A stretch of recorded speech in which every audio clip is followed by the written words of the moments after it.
it's Natasha and thank you so much for joining me today. Today's video we are just going to do a really nice, quick, simple version of what you can do with stacked die sets.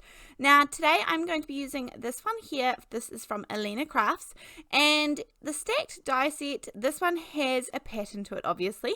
A whole lot of different circles, a whole lot of different combinations that you can create. But if you just have a plain stacked die set, so a plain circle or a plain square or a plain star, plain hearts, anything like that, you can use either. So you can use the plain shapes, or you can use, if you have one like this, something like this as well. But just making a quick and simple card today. Now, depending on the variations with this set, you can also do these where the inside is left in there. So you just obviously don't add the next die in. And then this is the very, very center one as well. So I'm just going to put down a little bit of scrap paper just so I can protect my desk. I've fallen in love with this color combination recently. This is Uncharted Mariner, Wilted Violet, and Peacock feathers. And this is just a really nice, easy, fun combo with Distress Oxide inks, and we are going to be doing some ink blending. Now, some tips for ink blending. As always, I am going to use some domed foam blenders, which is just what I find easiest.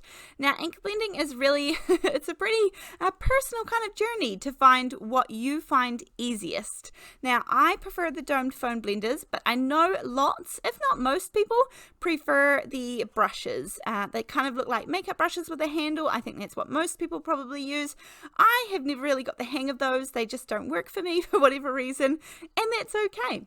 I would be really interested to know. Let me know in the comment section down below. What's your preference for tools when it comes to ink blending? So what's your preferred tool? Do you like the brushes? Do you like the domed blenders like these? Or is there another option that you prefer as well?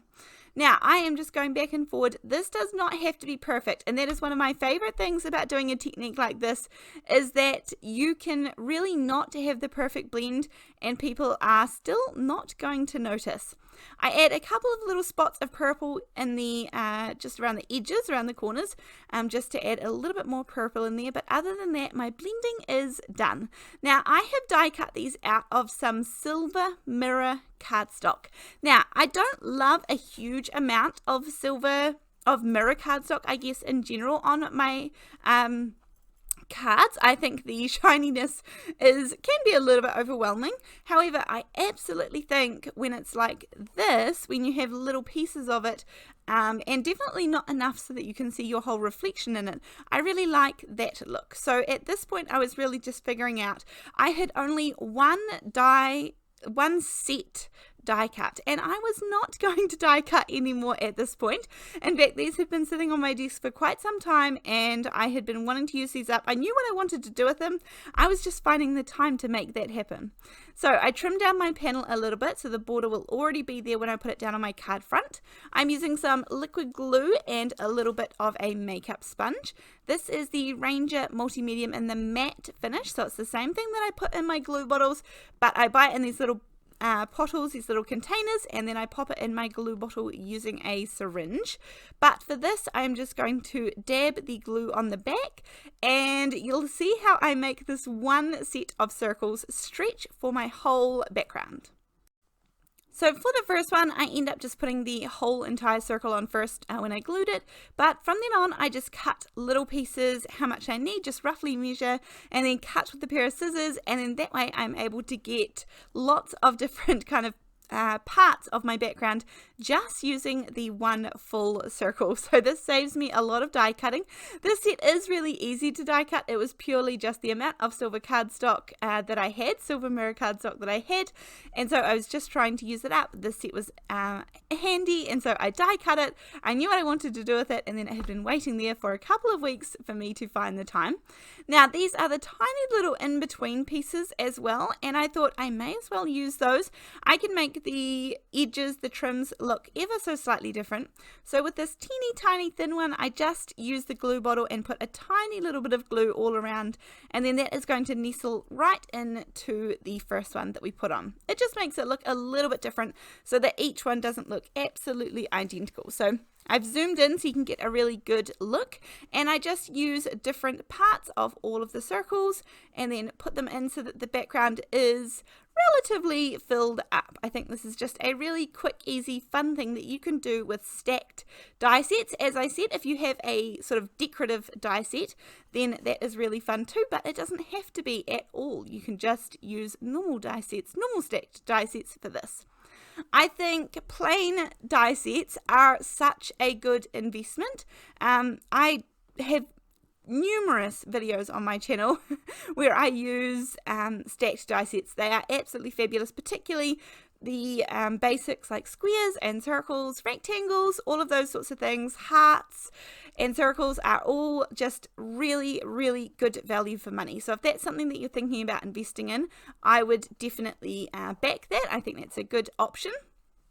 But once I have turned this over, I use my long bladed scissors. These are the, I think they're the 9.5 inch Tim Holtz scissors, and just go right along the edge so I can snip off anything that is hanging over. I needed to wait until this dried a little bit, so that's why I'm kind of holding the front. I probably should have waited a minute or two longer until it had dried a little bit more. But from here, we are going to add a sentiment as well. So I can put this aside to dry for just a minute, give that glue a chance to set, and then while we work on our sentiment. Now also, you saw that I cut this down in the beginning to be a little bit smaller. So it started out as 4 1/4 by 5.5 inches, and I've just cut it down to be 4 by 5 1/4. So it leaves a nice little border around the outside. And then here I didn't want to add too much because the background is quite strong and bold, and this is sort of my go-to when that's the case. I need something to help it stick off the background without putting it on a white piece of paper. So I'm going to use some vellum to help me out here, and this one is going to say Happy Holidays. So not very traditional holiday colors, but that is, not everybody celebrates in the same way. So sometimes I like to do holiday cards which just are really fun and nice, and I think these kind of generic backgrounds work really well for that. And I often find that these ones are taken by my friends and family really fast, just because, again, if you don't know what a family prefers to celebrate or how they prefer to celebrate, then these ones are always good options too.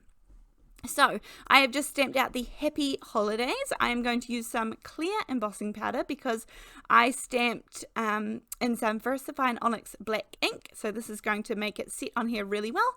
I'm using some Fawn vellum because I can heat emboss on it. And that's really important because some vellums, when you come to heat emboss on them, they're just going to crinkle up and melt because they are plastic. And so that is why I love to use the Fawn one. It means that I can do all my heat embossing and dry embossing. You can run it through with embossing folders and things, and it turns out gorgeous.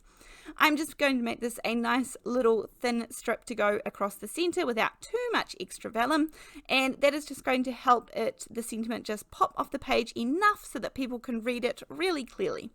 Wrap this around either side. Use a little bit of double-sided tape to hold this in place. If you don't like it bowing in the center, I just put a sneaky little piece or two of double-sided tape behind one of the letters. I just cut a really, really skinny piece so you can see I pop it there in the middle. I pop my thumb to set that middle piece, and then it is not going anywhere, and it's not going to bow at all either. So I hope you have enjoyed this really simple and quick video for stacked die cuts. Obviously this is a decorative one, but I would love to see all of your different versions. If you are keen on sharing them with me, then our Facebook page is a great place to do that. You can come and see me at Come Crafting with Natasha. There's a link down below, or you can just search it on Facebook. If you are keen to support my channel, I appreciate that so much. I have a link to the Buy Me a Coffee website down below this as well. And I also appreciate all of the gorgeous mail and cards I receive. I have a snail mail address down in the description box below as well, which I absolutely love checking my P.O Box to get gorgeous cards and things in the mail. So thank you, and I'll see you on the next one. Bye!